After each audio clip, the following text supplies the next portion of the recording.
Yeah, I know. Well, I mean, Savoya told me that he's only going for balls now. So he loves balls. He's all about balls, and that's it. So I mean, what can I do? I know, I know. His best performances have been with balls. So I think that's why he's made this decision that it's 100% balls out for the rest of his career. Yeah, yeah, I kind of agree. Go away.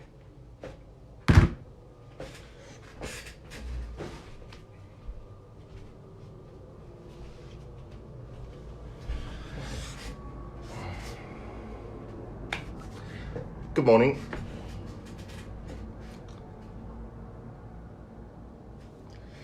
Okay, what's the magic number?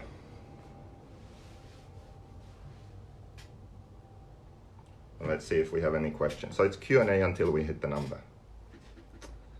What is all this talk about balls? I don't know.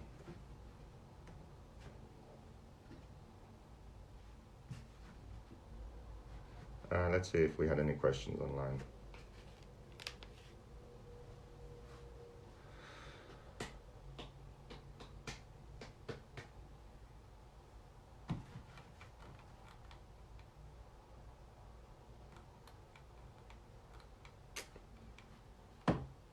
People complaining I'm late.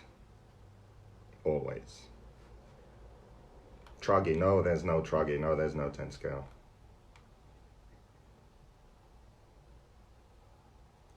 So people want to know about the option kit. Option kit.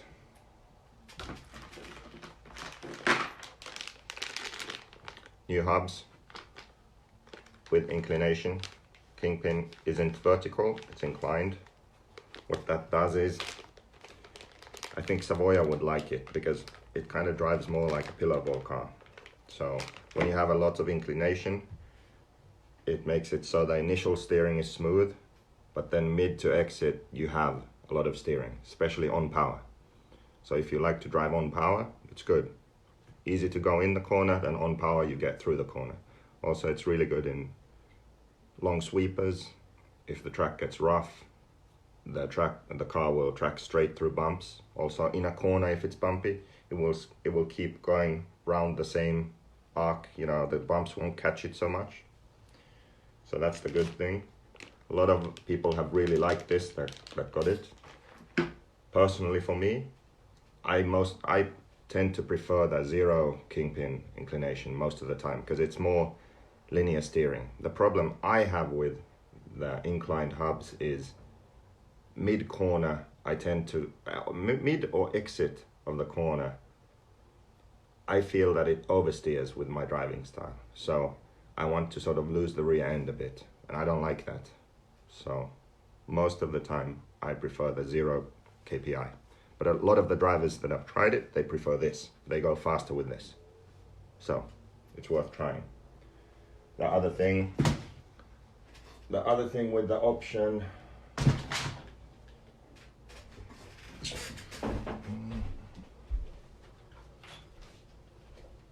shit, I need tools.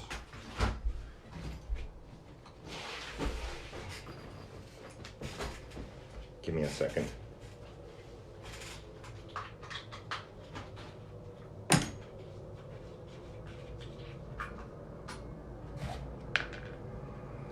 Other thing with the new parts is the new rear hub. You can run a universal or you can run a CVD. And the CVD uses a different bearing. The joint goes inside the bearing there.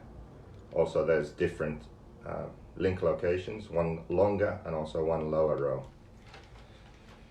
So most of the time I run the universals, but then if I'm on a track where the traction is very inconsistent and I feel like I keep losing the rear end in weird places, I might try the CVD, because what the CVD does is it smooths out the traction. So you won't lose traction suddenly.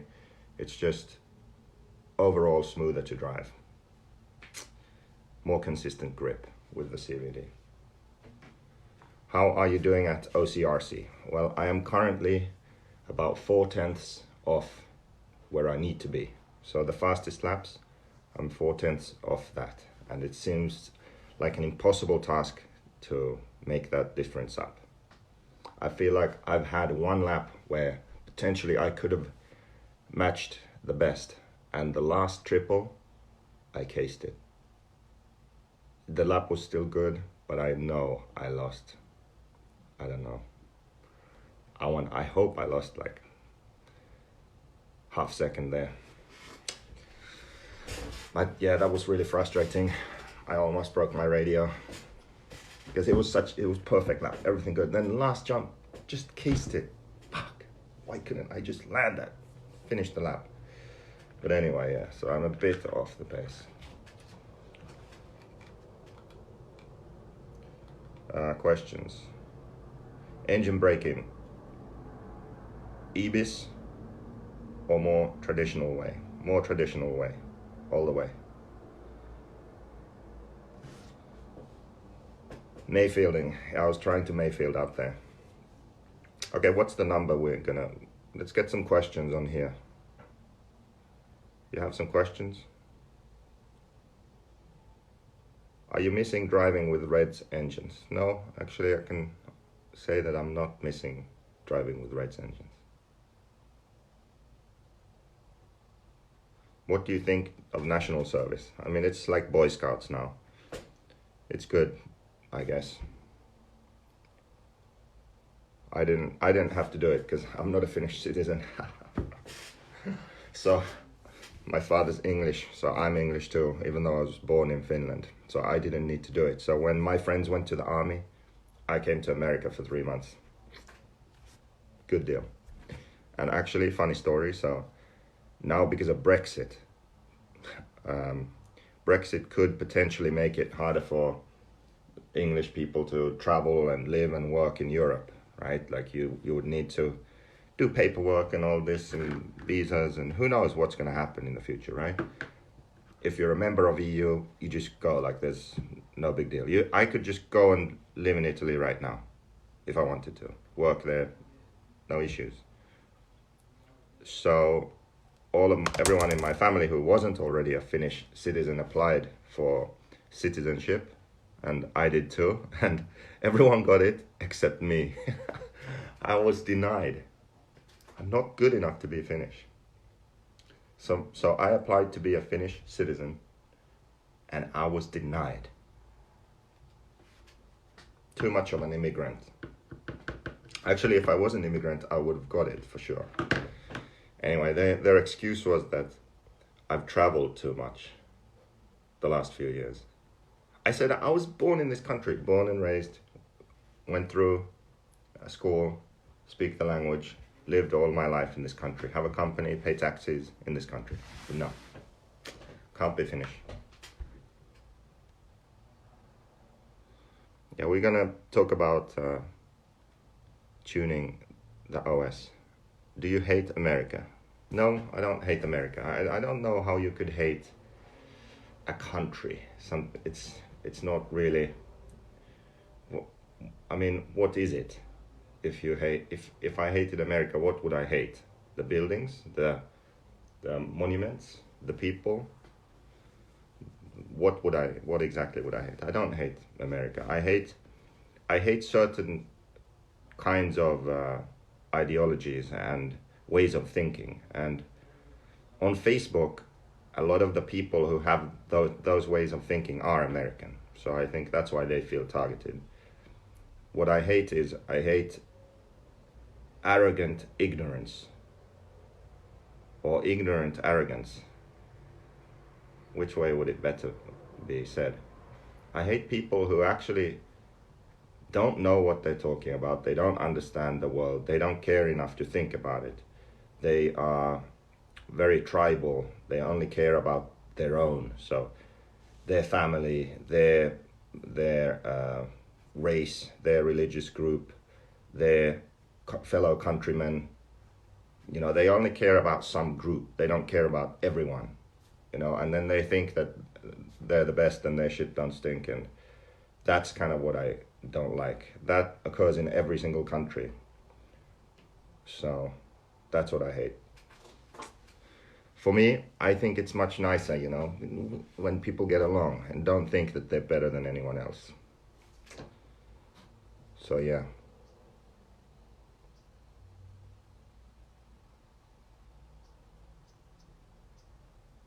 Glenn Evans says people with different opinions. No, I don't hate people with different opinions. I hate people with the opinions I just explained. So I think some people are just too stupid to realize what the implications of their opinions are. But a lot of them do understand, and they just don't care. Because like I said, they only care about a certain group. And if you're not in that group, they don't care. And then the extremes of that is, if you're not in that group, then they don't see you as human. They dehumanize you. And that makes it much easier to not give a shit about you and treat you bad. And that's what I'm against. It begins with just, you know, memes and Facebook posts, and it ends in violence. And I'm against it already at the Facebook post stage. You know, it's easier to speak up against violence because it's more obvious. Even then, the people who truly are against, you know, I'm for my group and against this other group, even when violence is done against someone else, they don't care at that point. Like, that's really what I'm against. It's not rocket science. There are a lot of people who have different opinions to me, even Tessmann about this hub that we can talk about. I don't hate that. I don't hate different opinions. I hate ignorant, arrogant, bigoted opinions. What was Alan Forbes' question?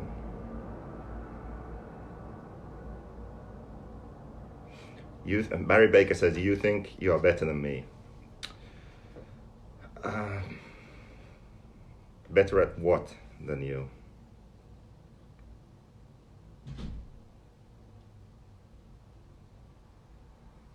Adam Lewis likes memes. Me too. Okay, no one's told me the number when we're going to start. Digan is sick and tired of hearing about Tessmann's hubs.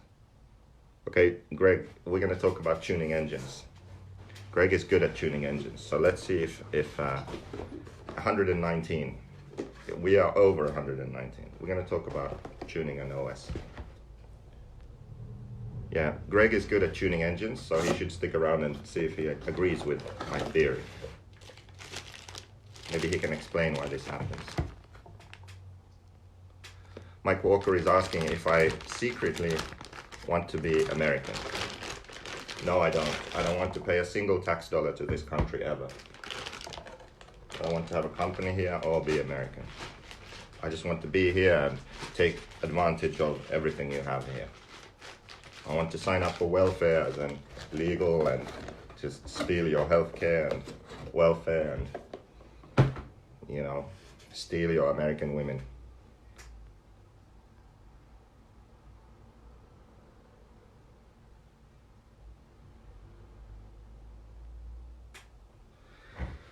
Hey, no one's given me a number. When are we going to start doing this?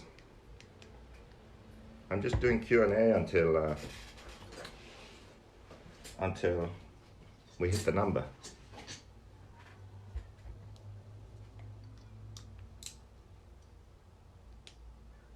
So you want to be a 7-Eleven owner then? No.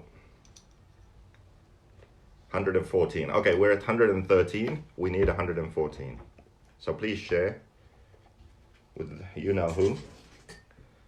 If you share with you know, well actually we're friends now. Share with my new friend, and normally their friends then will start watching. The guy says that I'm not stealing any women with my Euro wiener. That might be true.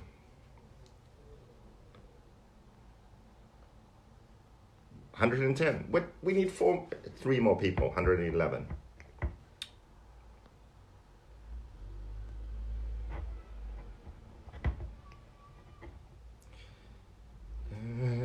Three people, then we can talk about tuning this thing.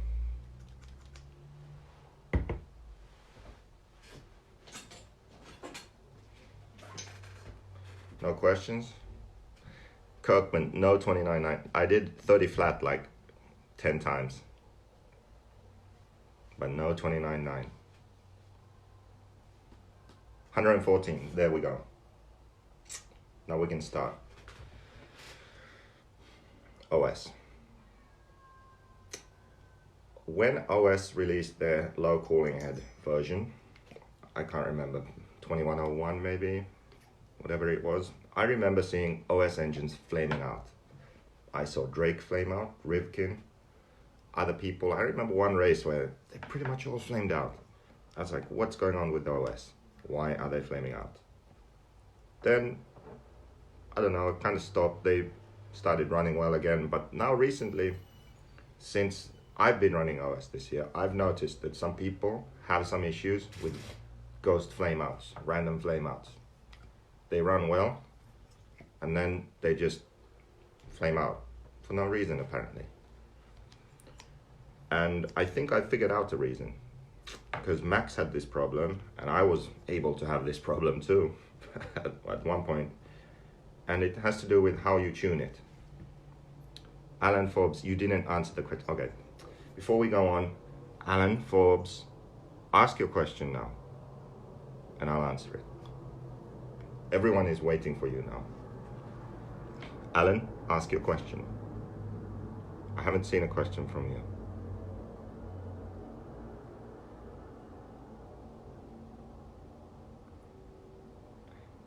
All your posts are about your question. None of them is your actual question. So post your question here.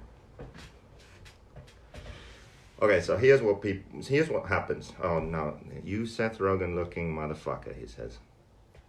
I don't think this Alan Forbes has a question. I'll be watching. What happens is, you go on the brakes or you let off the gas, do a jump, the engine flames out. Why is that? Is it the idle?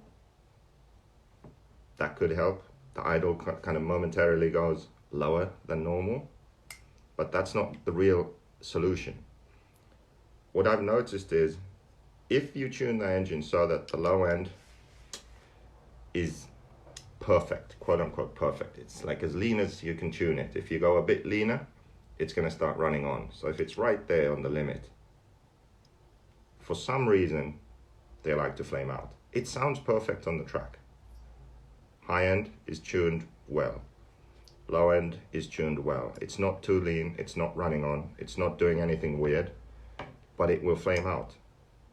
So we had this issue at Palm Desert. There was a guy with his OS, he kept flaming out. Leave the pits, flame out. Then they got it to run. He ran for one tank, came in for fuel, went out, it flamed out. Always flamed out so that when he let off the gas or got on the brake. So I said, I wanted to test my theory. He'd been flaming out all day, right? Obviously there's an issue. Let me tune it, I say. And I did what I always do at this point. So first, when the engine warmed up, you lean the low end until it starts running on, or the idle starts being unstable. So you know, like, okay, this is the limit. And yes, it was very close to this limit where it was too lean. And then I just opened it. I opened it about a quarter turn.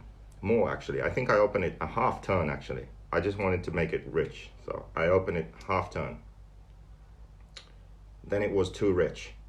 And the revs, they went up slow. So you know when you gas it, it's like whoa instead of whoa.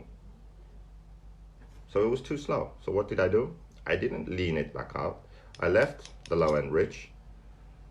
I leaned the mid-range instead. So I think the mid-range was like so. And I went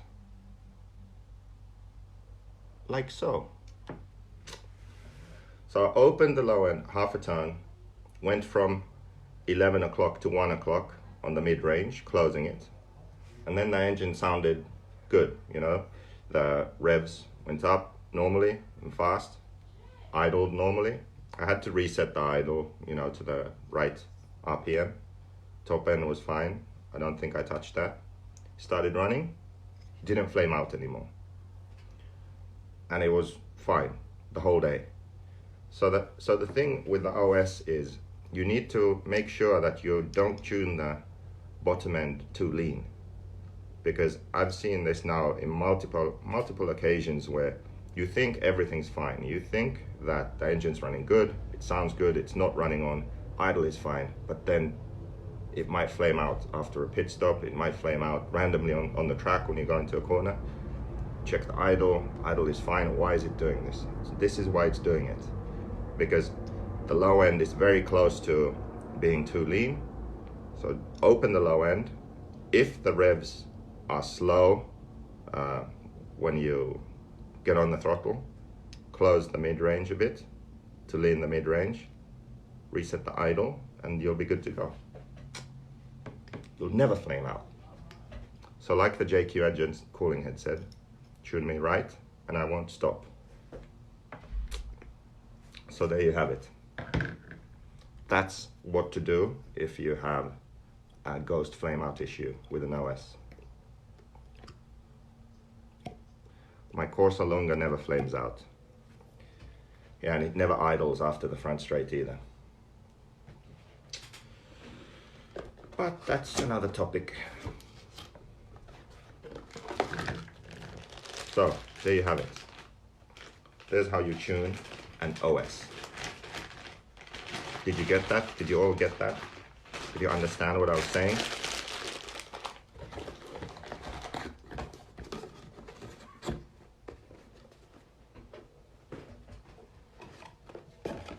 Capiche? Alan Forbes. The parts are new, it just jobs around corners and is sloppy coming out. Well, I don't know what the hell this guy's going on about. This coming from the guy who blows out engine bearing every week. I don't know why I had engine bearing issues about a month ago. I don't know why. I'm blaming shitty bearings. That's what I'm blaming. I got a bad batch. You flame out. I don't flame out. Didn't you hear? I just said I was at the track and some guy was having flame out issues. You know, I'm not gonna throw him under the bus here, but he knows who he is. I'm not having flame out issue. I obviously know how to tune my engine.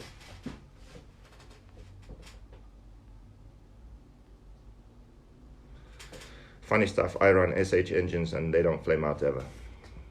You know how you know when someone's full of shit? When they say something doesn't ever happen. Tyrone, I'm in the States until April.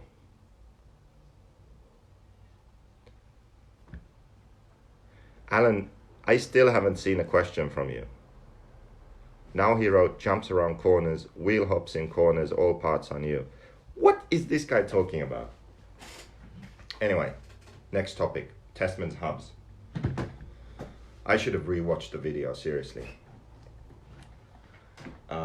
Anyway, let's go into the next topic. I need to go to OCRC. I'm all 10 scaled out. I need to match the best lap times, you know, I need to go testing. We're gonna cover this hub issue first. So Tessmann said something like, when he goes to a track, he starts with the hub all the way down. So the top hole in the insert there, the hub is all the way down, all the way out. He starts like that because it's the most grip. He has the most traction. I would agree with that. It's like with, on the JQ buggy, we put the +1 hex, moves the wheel out. Similar thing, when you move the whole hub out, it's a bit different because you're also moving the drive shaft joint and pin out. But yes, move it out, more grip. Move the hub down, more grip. That's why on the JQ car, the standard setup is hub all the way down. So I agree with that. Then he said, if he goes to a high grip track or edgy track, he raises the hub up because that smooths it out, smooths out the grip. Yes, he might even move it in again to make it smoother. Yes, I agree with that. Then he said that raising the hub makes the car feel stiffer, and I disagree with that. And then also Paul Ciccarello was saying that he kind of agreed with what Tessmann was saying, because on high grip, when you raise the hub, then it doesn't roll as much. And my explanation was, well, it doesn't roll because it doesn't have grip. It doesn't have as much grip when you raise it, but it makes the suspension softer. So I was thinking about that. I was thinking, why are they saying that it's stiffer? Why do they say that? I don't think it is. And here's my explanation. Degani says, who cares what he said? I care because I want to know why he thinks that it's stiffer, because maybe I can learn something from that. I think I did. I'm actually going to try moving the hub at OCRC today to see what it does on 10 scale, because 10 scale and 8 scale are the same, yes, but the geometry is quite a bit different. And also you can notice smaller changes in 10 scale. So I want to try it. But okay, we need to explain just a bit about roll center, because I can explain why we are, in a sense, both right on this topic. Where do I start? Roll centers. Okay, if you don't know what a roll center is, go watch my Facebook Live about roll centers. I'm not going to explain it now in detail. Just say that this upper link, this lower arm, where the arm is attached here, center of the tire, draw some lines, boom. You find somewhere here, there'll be a point. That's an imaginary point around which the car rolls. Now, as the chassis moves, this point will also move. It's not a static point, but at ride height, when you draw the lines, it's going to be somewhere here. Now, this is important to understand. So, if you raise the roll center a lot, so you raise the roll center by angling the link like that, or raising the arm on the inside, for example, or raising the hub. What happens is, if you were to put your roll center same height as the center of gravity, your car couldn't roll. Now, in reality, the suspension would move and then the point would move and your car would roll. But at that moment, when the roll center is at the same height as the center of gravity, which is somewhere here, I don't know where the CG is in this car, the car wouldn't roll. It would be very stiff. Now, why is that? So when you go in a corner, you have the tire here. You are turning this way, so the car wants to roll that way. So this tire is gripping on the ground. It wants to flop over. So you can see that it's compressing the arm and extending the link. So there's forces from the tire's contact patch are affecting the car, and they are working in the arm and the link, which are connected to the chassis. The higher your roll center is, the bigger percentage of the forces go into the link and the arm, and the less, a smaller percentage go into the spring. The lower the roll center is, the smaller percentage of the forces go into the arm and the link, and the higher percentage go into the spring. So the car is rolling more. More of the forces go into that motion. So this, you need to remember this point, because it explains what Tessmann is feeling. So why did I say what I said? I said that when you raise the hub, you have less traction. Because you have less traction, when you go in the corner, the forces are going to be smaller. So it won't want to roll the car as much. That's why it doesn't roll as much. So it slides more. Also, the suspension is softer because, think about it this way. So you keep the same ride height, but you're moving the hub. So essentially what you're doing is you're moving the position of the arm at ride height. So when you raise the hub, what happens is essentially the arm will be at a lower position like this. So the hub will, imagine the hub stays in the same position, you raise it, so the arm is lower at ride height. And when you're looking at these arms, remember that the arm is actually like that. That's the arm. Don't look at this flat part here. That's not the angle of the arm. You have to look at this position and that position and draw a straight line. That's the angle of the arm. It's similar to the upper link, actually. It looks like it's a lot different to the upper link, but it's not. It's actually similar to the upper link. So, yeah, Digani, piss off. We don't need you here. So, when you raise the hub at ride height, your arm will be at a lower position. So, there are two reasons why this makes your suspension softer. So I'm 100% right in saying that going over the bumps, suspension is softer when you raise the hub. No question about that. I think if that's what Ty is saying, I think he's wrong. The reason is piston will be lower in the body. That's one reason. So I've noticed this actually when I tested the rear shocks on the front of the car. The problem was because the piston doesn't go as far into the body, the pressure doesn't go up as much. As the piston and the shaft move into the body, it raises the pressure in the shock. So if that doesn't happen as much, the damping won't be as hard. So it will be softer. So the shock is a bit softer for longer when you do that. Yes, it's a small difference, but it makes a difference. Another thing is scrub. And this is, I believe, the bigger change actually.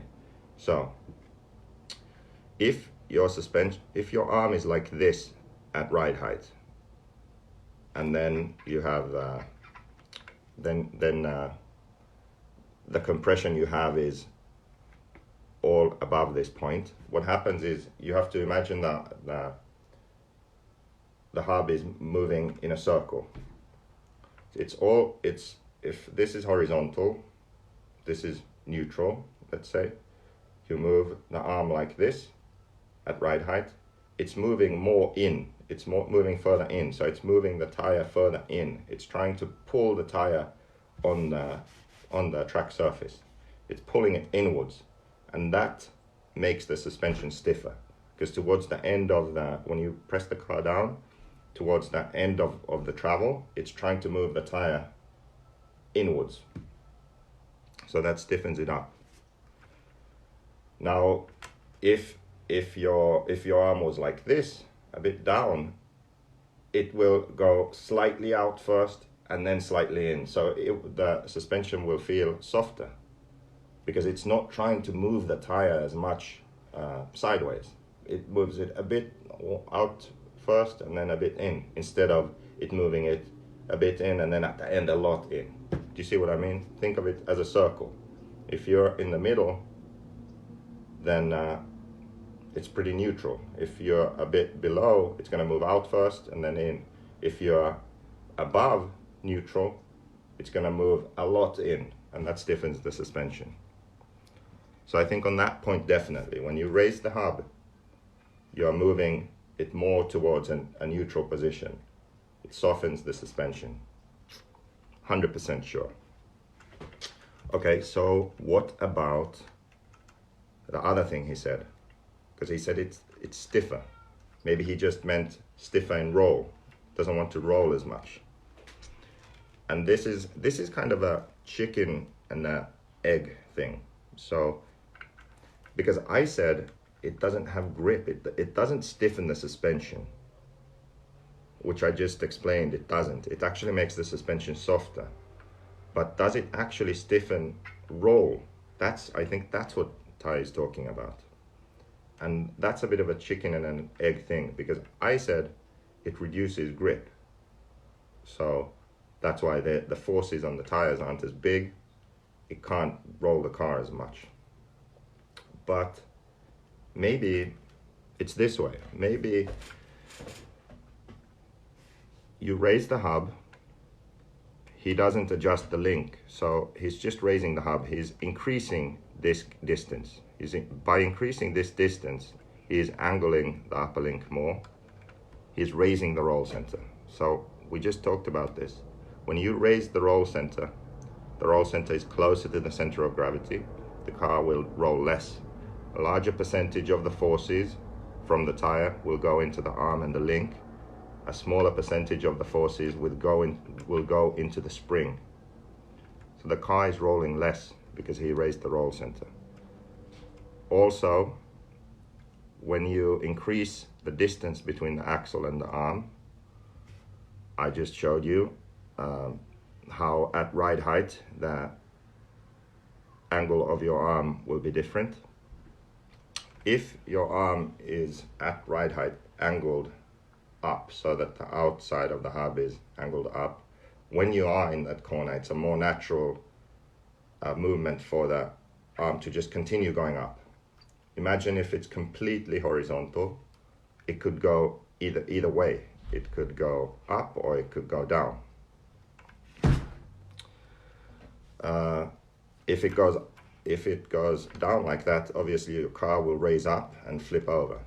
Now, if it goes down, that's what you want. You want the car to roll down. But there's a moment there when you don't know where it wants to go. No, if it were possible to just stay there, it wouldn't roll. It's being compressed basically. The traction of the tire stays there. The chassis wants to go this way, compresses the arm, and then it will go one way. So I can see how just the raising of the roll center by moving the hub and the fact that the arm is in a different position now will make the car stiffer in roll. And the fact that it's stiffer in roll will give it less grip. But when you run 10 scale, especially on carpet, the cars don't slide because it's like it's on Velcro. So the fact that you have less grip, it doesn't really translate into less traction and sliding. It just translates into, does the car roll or not? So I think that's why Ty said that on high grip, which for him is carpet, if you raise the hub, the car will feel stiffer.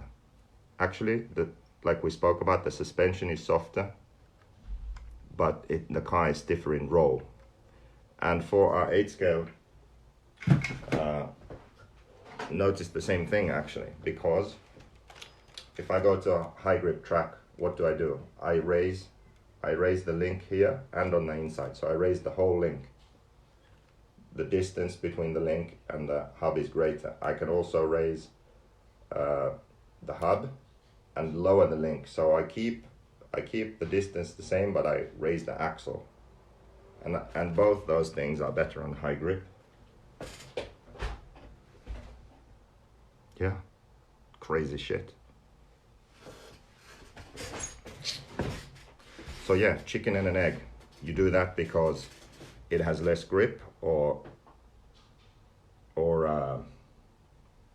you do that so the car has less grip and doesn't roll as much, or the car doesn't roll as much and that's why it has less grip. Yeah, 2 different ways to basically explain the same thing.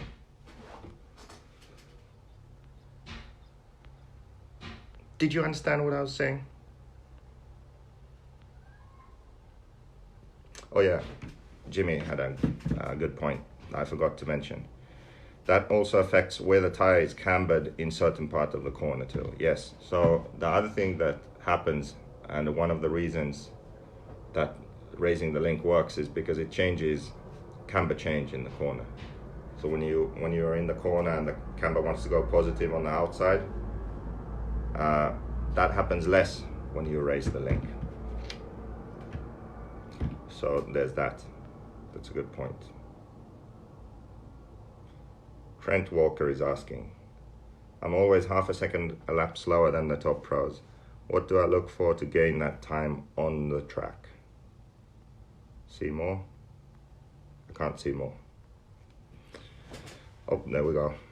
Do I look to gain more corner speed, or do I look to see where I can use more throttle on the track? Most of the time, it's corner speed. Most of the time, at least for me, like how do I gain time is I slow down more before the corner, or I slow down earlier, and then I maintain my speed through the corner more on the correct line. And then when there's sections of corners, I string them together better. So let's say there's 3 corners. Turn left, right, left. What tends to happen with me is the first left is fine, then the second right I mess up a bit because I go too fast, and then I'm offline for the last left. So I go too fast. So what I would need to do is slow down for the first left, turn tighter, make that right smoother so I can flow through that and make it a chicane. So I didn't slow down early for the left. I went too fast, and I'm a bit too fast into the right, then I'm way off.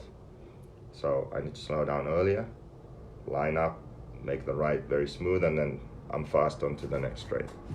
So typically it's kind of slowing down more, maintaining your speed through corners. Almost always when I'm at the track and they have a system that calls out the lap times, when I find my rhythm, I time everything right, I slow down a bit, that's going to be my fastest lap. You want, when I say slow down, what you are doing with the radio, you don't slow that down. You slow the car down on the track earlier.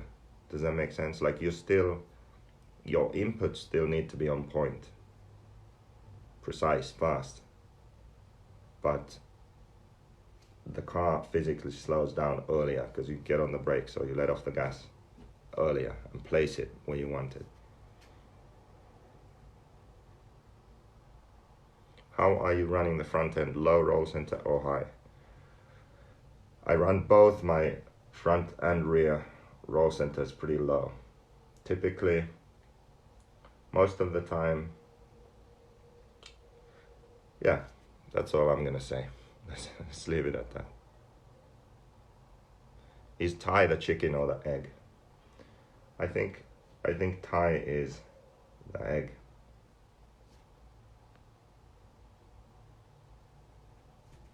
Tell us why car flip out sometimes but sometimes not. Okay, I'll give you an example from the Swedish Euros. So you remember Swedish Euros? 2017, David Ronnefalk is on top of his game. And it's in Sweden. Like, this guy's gonna win this shit, right? Well, he didn't. Robert won with a Mugen. Why is that? So I actually have one explanation for that, and it was obvious to see. So David was struggling with his car, and he was struggling because he was doing everything right, and one lap was fine, and then the next lap he flew off the track. So he had to drive carefully. And the reason is, in my opinion, that the HB car has a very high front roll center and low rear roll center, which means that it kind of makes the car fishtail. I think a lot of, especially sort of average guys with HP, they have that problem, like the rear is squirmy. That's because of the roll centers. Now, the top guys, they kind of reduce that issue with the setups they run. But the car will still have a certain tendency. So on that track, the track was really rough and edgy and high speed. So that high front roll center means that it would just at times flip over, and there's nothing you can do. It just wants to flip the car over. And that's what he kept doing. Then you look at Robert, runs balls like Savoya would like to. A lot of inclination, so it's very good on power. Actually, I haven't checked the Mugen roll centers. Let's Google this. Where could I find Robert's setup from Sweden?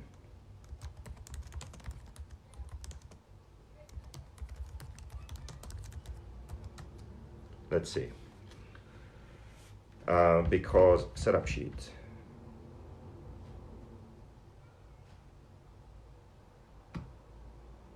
Let's see if we can find this. Blank sheet, no. when was it, 17?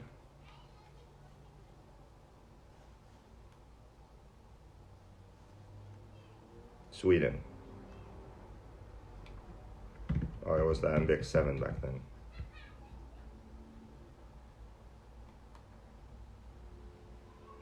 He ran the upper arm in the middle.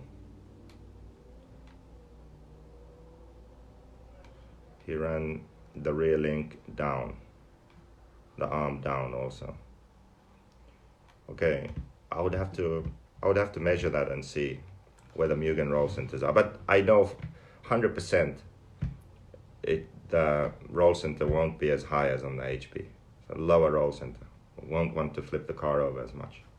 And also the other big thing is the inclination, which makes it smoother in bumps. So on a track like that, high speed, rough, car flips off the track for no reason.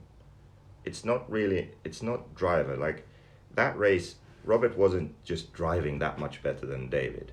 The problem was that David's car was doing something that caused problems for him. And I think that it was because of the high front roll center.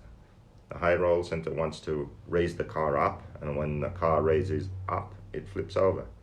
And that track was really bumpy and very high speed. So as a driver, you weren't able to control and stop that. Normally, he's a very good driver, so he will drive to that limit. He will see, oh, the car is about to do that, and he'll adjust. He can control for that. But on a track like that, you can't do that. So whatever the car's nature is, it will shine through. And that track, Robert was gone. His car didn't want to flip over. It stayed stable. It went around the corners how he wanted. It didn't catch the bumps. Done. Game over.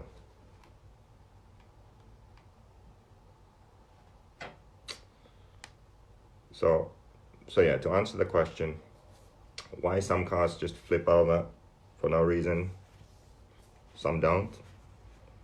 It's all about roll centers, I think.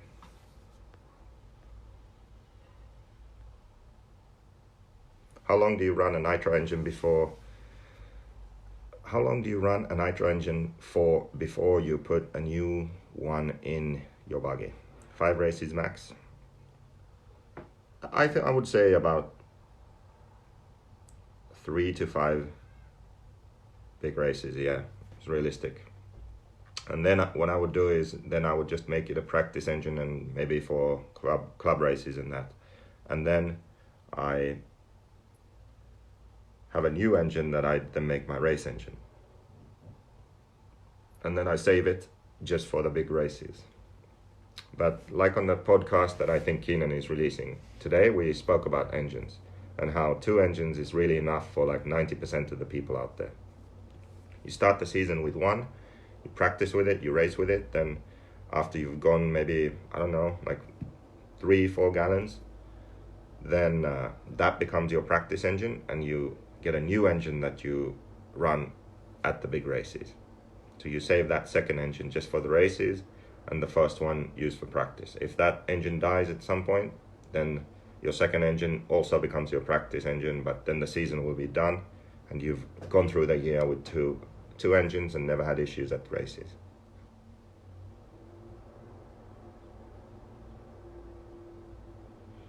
The Spec Q Black Edition, I noticed where the outside of the tire board inside still has tread. Well, that means that you don't have enough camber. And there were some Spec Qs where they made the links the correct length, but they put the links in the wrong holes, so the tires were actually slightly positive cambered. So check to make sure that's not the case. The tires, when you look at them, they should be slightly angled in.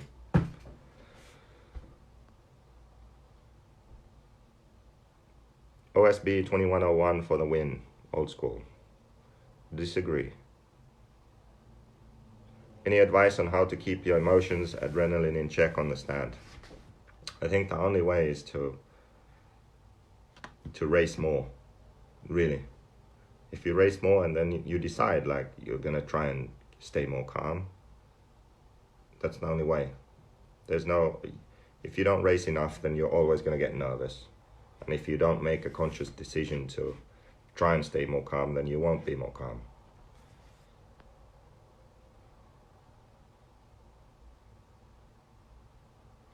I'm out of focus. I don't know why. Robbie, you should get a black edition. Message me. Hook you up.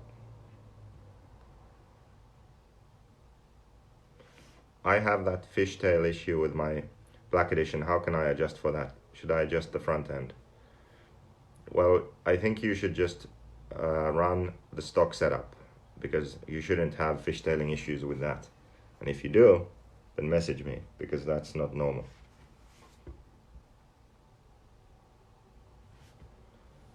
Kevin Palmer asks, speaking of inclination, if it was described as a circle, is a tighter circle better in rough or a bigger circle? What circle? Are you talking now about hub height circle I was talking about? I mean, more kingpin inclination. So the kingpin at 0 camber, it's vertical. If this is inclined more, it's going to be better in bumps, especially on power. Cornering through bumps, sweepers, it's a lot better. Hub, if you raise the hub, typically it's also better in bumps. So if you can raise the front hub, up or down, if you raise it up, it's going to be smoother in bumps. The front end isn't going to catch as much on edgy tracks. How many races before your car breaks in? Well, you shouldn't break in a car at a race. You should run a car maybe for at least 2 fuel bottles, so 1 liter, so what's that? 1 quart? 1 quart of a gallon, and then the car should be good.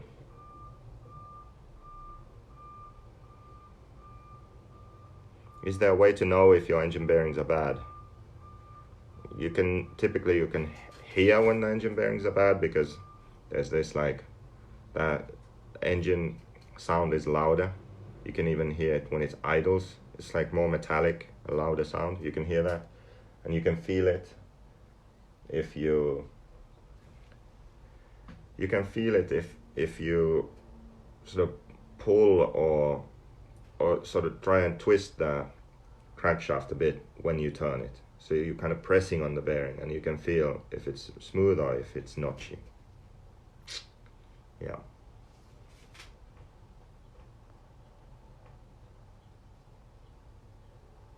How much does a used black edition JQ car go for? I don't know. You need to check on eBay. What's your go-to tuned pipe for your OS B2103 Type R? Yes, I run the 75 manifold and the 2090 pipe. The 2090 pipe, it has more bottom end power, more punch than the 2060, and still good runtime. The new pipe, 2100, it has, the power is between the 2060 and 2090, but the runtime is less. So that's why I run 2090.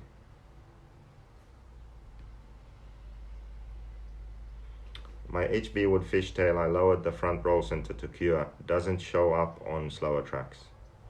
Yeah, it doesn't do it on slower tracks, but I think to cure it, you would want to raise the rear roll center, actually, instead of, well, you would want to do both. Lower the front and raise the rear.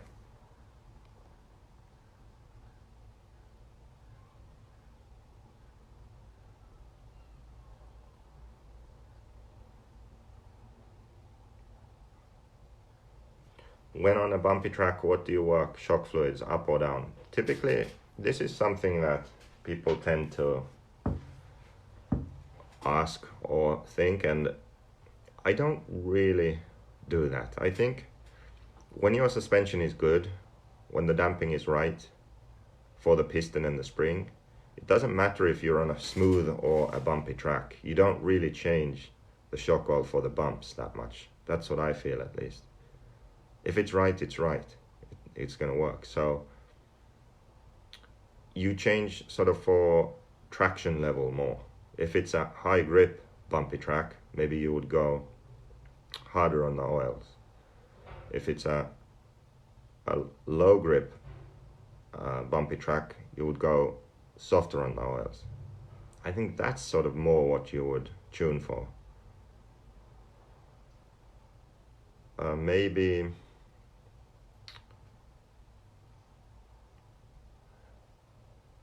I guess I would say, yeah, that's what you normally would tune for. I would first do other things, you know, moving the hub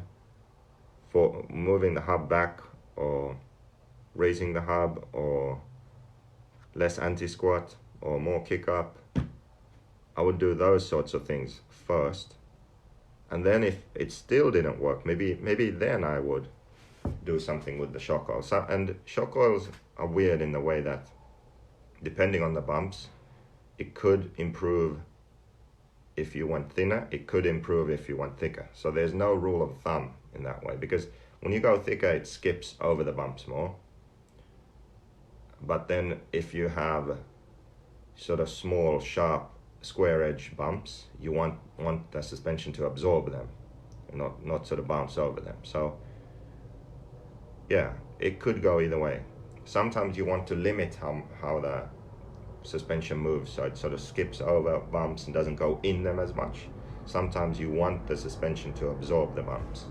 So I can't give you a straight answer to which way to go. It depends on the bumps. But like I said, I think most of the time when your suspension is right, it's right. So it's a bit bumpy, then you change other things first.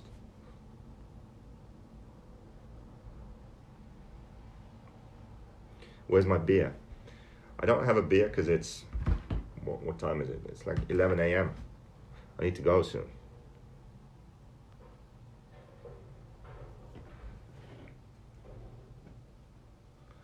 How do I tell a friend he has a motor buying issue? What brand motors he's buying?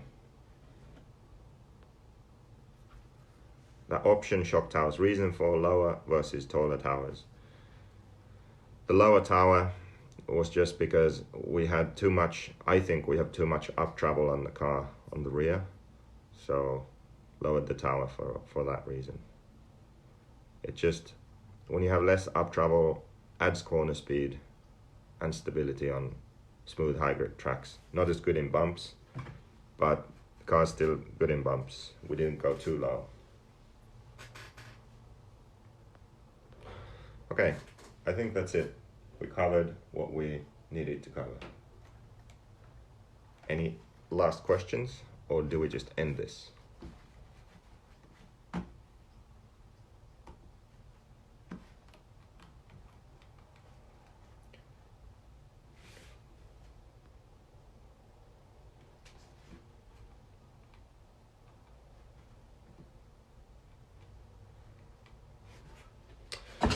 Yeah, we didn't reach enough people. We never had 200 people on here, so I didn't make a crazy deal. Sorry. In bumpy conditions, isn't high roll center more stable? No, it's the opposite. Lower roll center would be more stable. What is the benefit of emulsion shocks versus bladder? I think emulsion shocks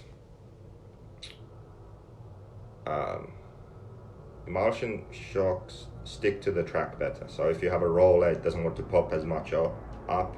It stays flatter, closer, lower to the track. The suspension sort of follows the track surface better. I like that feeling. Also, I felt that it landed more plush. It was just a softer, smoother feel driving. So I really like emulsion. Bladder is better on, let's say, like a grooved up, polished, slippery, smooth track. You're kind of lacking some grip, and you want more grip, and also like you want to really get aggressively exit corners, get on the gas. When you put bladder in, especially those fast race bladders, the harder ones, it feels like it's pushing the tire harder into the track. So the car will stay more flat, you'll have slightly more grip. You feels like you can be more aggressive exiting corners, and you have more traction. So that's the difference. So for me, I run emulsion almost always, and then if I'm on a track that's polished and I need more grip, I'll try the bladders to see if I'm faster with them. The races I know I'll be attending DNC, and that's the only race I know of that I'm going to for sure. Really, 10 scale.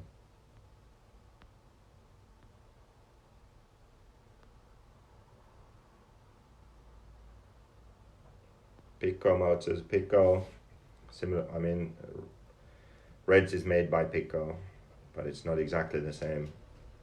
Still, some of the best engines I ran was back in 2006, I think. No, 2003. Pico, R7, P7, something. It's really good. Now I haven't run Pico in a long time, so I don't know. PMB, I might do PMB.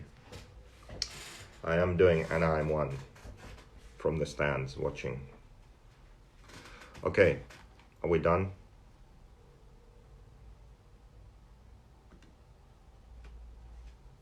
Can we end this now? What is opinion on brands giving support on Facebook? What do you mean? What do you mean? Isn't that good if they do that? Am I going to Southern Indoor Championships? I'm not. And Ibagi.